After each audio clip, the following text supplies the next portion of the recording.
Okay, Bismillahirrahmanirrahim. Assalamualaikum warahmatullahi wabarakatuh. We are from Group 8 and we will present about standardized tests. The first material will be explained by me.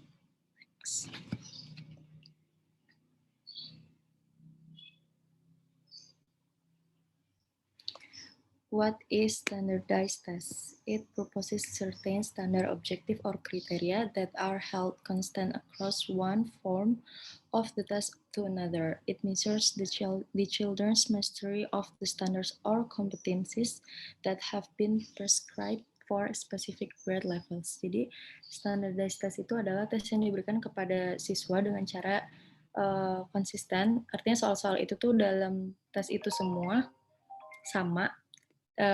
Waktu yang diberikan kepada setiap siswa juga sama, dan juga cara penilaian tes itu sama untuk semua siswa. Okay, next.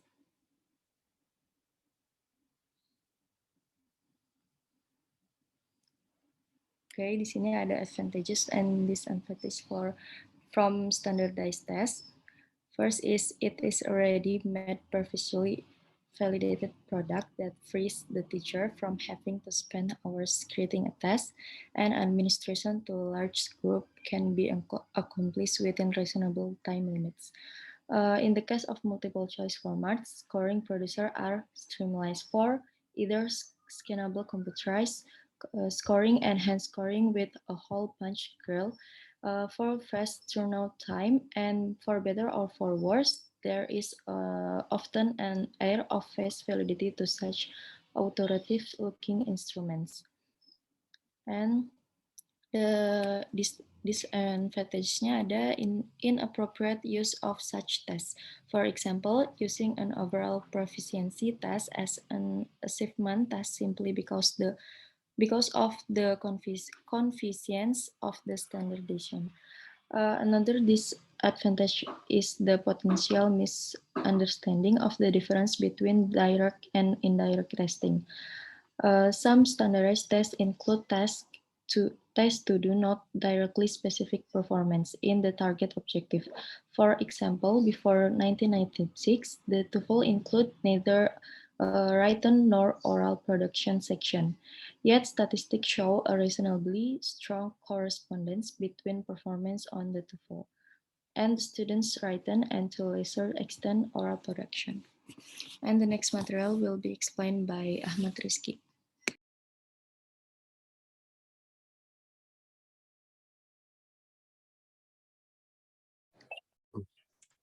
Next is developing a standard test.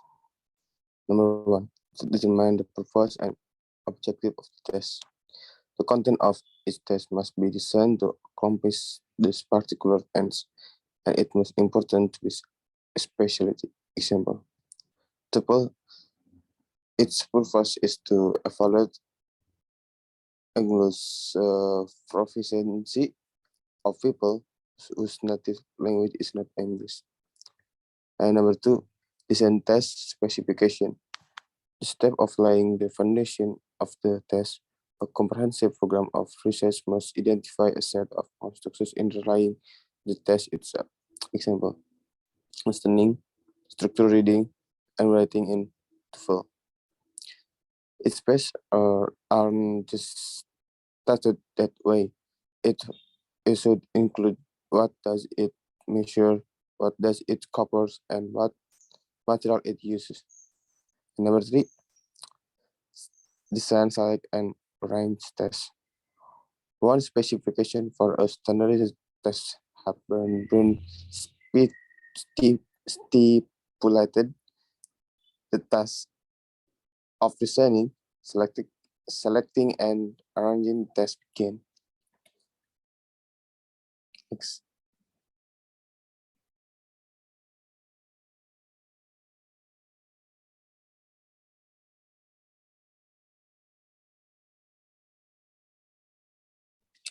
And number 4, make appropriate evaluation of different kinds of items. The if ID and efficiency statistics of the multiple choice item of current from of the TOEFL are not publicly available information. Some evaluation impression of the effectiveness of prompts and message are gained from informal student and scholar tests of written ability with a single prompt and observational. Number 5, specific scoring procedure and reporting format. A systematic assembly of test item in pre-selected arrangement and sequence, all of which are validated to confirm expect difficulty level.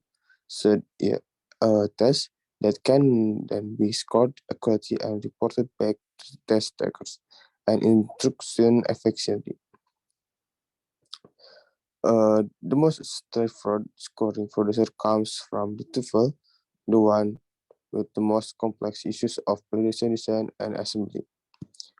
And the ESLPT reports a scores for each of the SI section, but the rating scale differs between them because in one case the objective is to write a summary and in the other to write a response to rating. And next, the number 6, perform ongoing construction validation.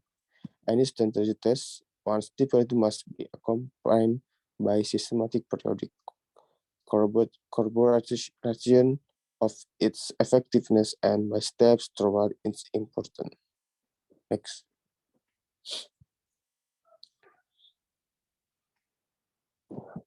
Um, Next is following a sample of the format used in making a proactive evaluation of different kinds of items.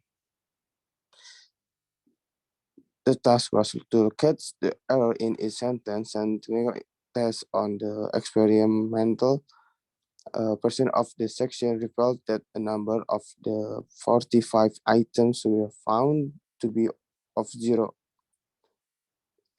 and of consequently discrimination power. Example, we can see the table 1 and 2. Yeah, next.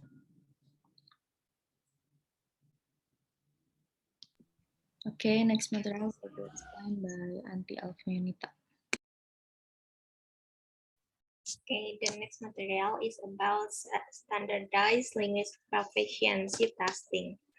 Tests of language proficiency presuppose a comprehensive test on Swain 1990 offered a multi-dimensional view of proficiency assessment by referring to three linguistic traits such as grammar, discourse, and social linguistic that can be assessed by means of oral, multiple choice, and written responses.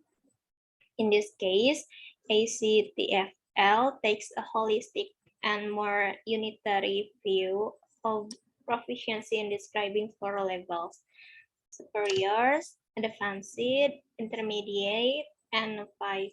Within each level, descriptions of listening, speaking, reading, and writing are provided as guidelines for assessment.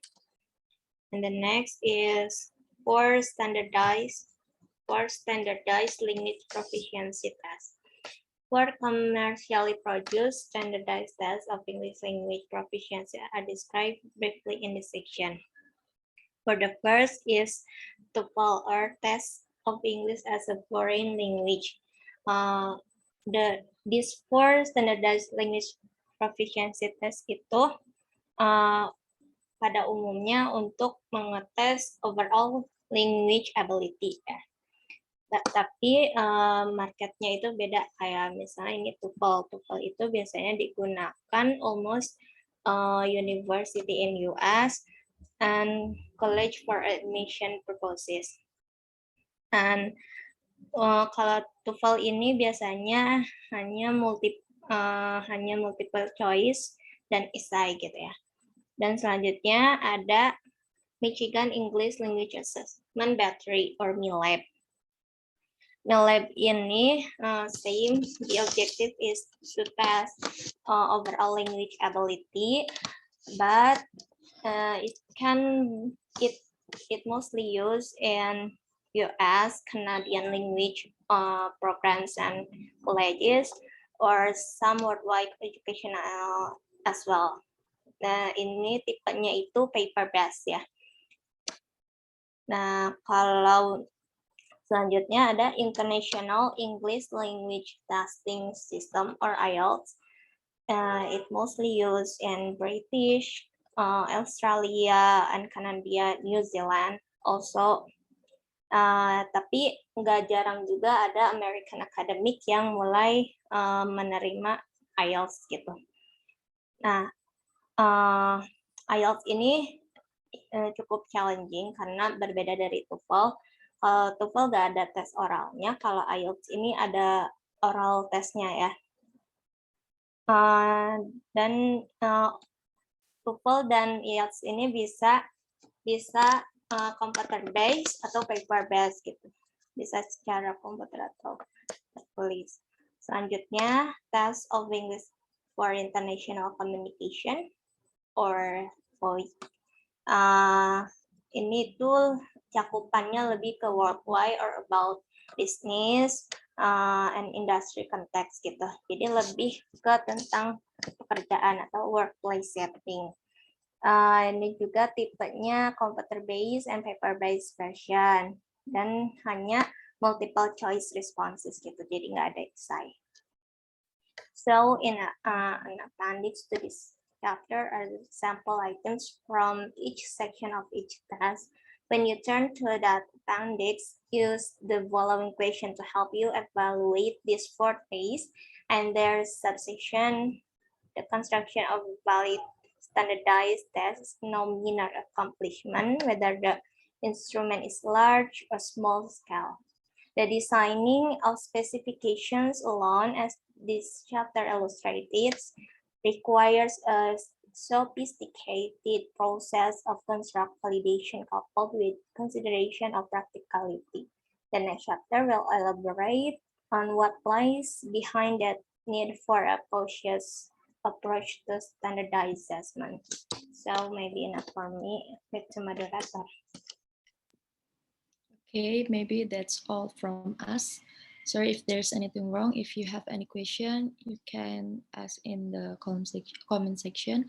Thank you for your attention. Wassalamualaikum warahmatullahi wabarakatuh.